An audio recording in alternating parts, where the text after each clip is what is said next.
Hi everyone and welcome to YOGABERRY, your yoga for scoliosis community. So today I'm talking about uneven hips and just a couple of very simple tricks and things that you can do about this.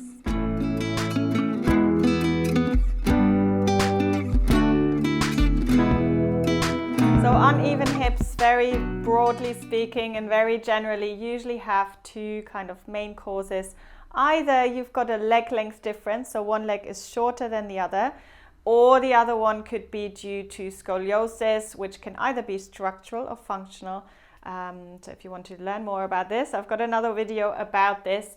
But if you have an imbalance in your muscles or in your spine, then this video really is for you. So obviously what we cannot do with yoga is make one of your legs longer, so you might want to get that checked out if you think you fall into the leg length difference category. But if you think it's because of a muscle imbalance or because of scoliosis, then you can try this. So I'm going to use a block here, and we're just coming into standing, which is called the mountain pose or Tadasana in yoga. And maybe just noticing, before you take your block and maybe stand in front of a mirror, just noticing where your hips moving towards. So usually with the scoliosis, the hips kind of move away from the main curvature. So for example, left lumbar curve here, for me, my hips will be shifting over to the right. So this is if I'm really standing in my pattern and not actually using my muscles. So what we can do is we use the block and we bring it to the inner thighs. And this will simply start to activate your core muscles and your leg muscles a little bit more. So you might want to bring your feet a little bit closer. Make sure they're not turned out or maybe ever so slightly turned in, but see how this feels for you.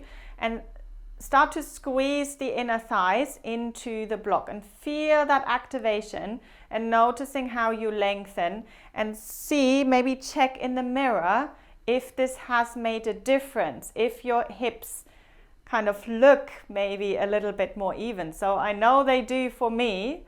So this gives us a little bit of information. This means basically we need a little bit of core support. So you can do the same thing as well in a bridge pose, for example.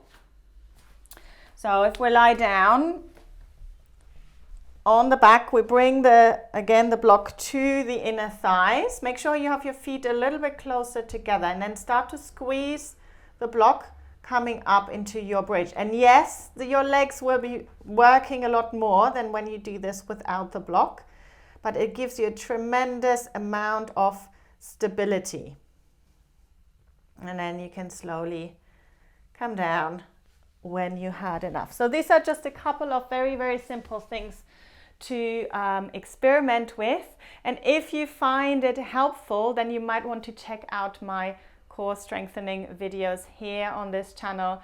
Make sure you download the free printable sequence for scoliosis and let me know how you get on in the comments. See you soon for the next video.